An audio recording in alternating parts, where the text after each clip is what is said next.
বাঁধাকপি ভাজার জন্য লাগবে একটা বাঁধাকপি আর 4-5টা আলু, বেগুন আমি এরকম করে কেটে নিয়েছি। আর লাগবে পেঁয়াজ, কাঁচা মরিচ, আদা রসুন বাটা, জিরা বাটা, ধনিয়া বাটা, হলুদের গুঁড়া, মরিচের গুঁড়া আর লবণ। তো এগুলো দিয়ে আমি সেদ্ধ করে নেব। এখন আমি বাঁধাকপিটা সেদ্ধ করার জন্য কড়াইয়ের ভিতর দিয়ে দিলাম। এখন এর ভিতরে দেব আমি কিছু কাঁচামরিচ কুচি। তো কাঁচামরিচটা আপনারা কমিয়ে বাড়িয়ে দিতে পারেন। তারপর দেব 1 চা চামচ আদা রসুন বাটা,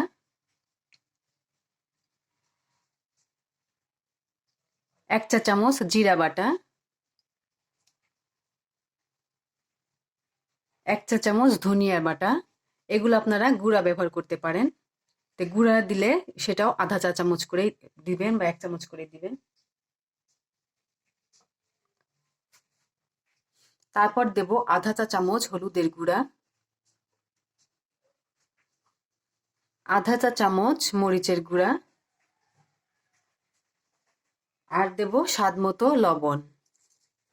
এসব কিছু দিয়ে আমি মিডিয়াম আঁচে একটু জাল দিয়ে নেব। তখন এই বাঁধাকপি থেকে পানি বের হবে। এখন আমি একটুও পানি দিলাম না। 5-6 মিনিট জাল হবার পর আমি ঢাকনাটা উঠিয়ে একটু নেড়ে দেব। তো দেখুন আমি কিন্তু একটুও পানি দিয়েছিলাম না, অনেকটা পানি উঠেছে। এখন আমি এই পানি দিয়ে ভালোভাবে সেদ্ধ করে নেব।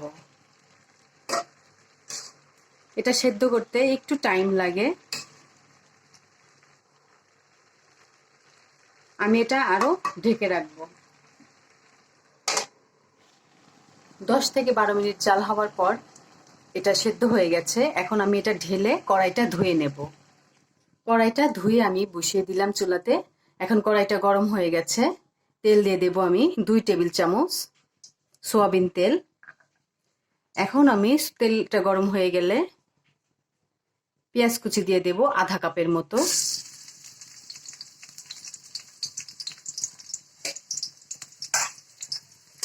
পেঁয়াজটা ভেজে নেব।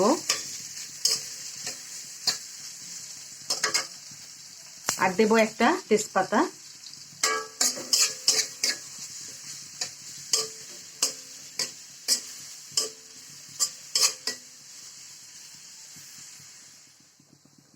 পেঁয়াজটা লাল করে ভেজে নিয়েছি।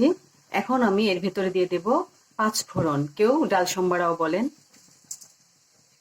তো আধা চা চামচের মতো দিয়ে দিলাম, আধা চা চামচের একটু কম। তো এটা আর একটু ভেজে নেব। তারপর আমি ভাজিটা দিয়ে দেব।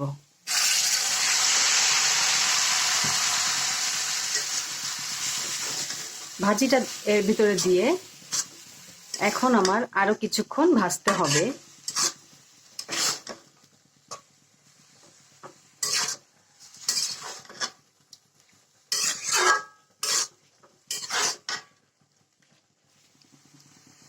আমি আরো 5-6 মিনিট ভেজে নিয়েছি।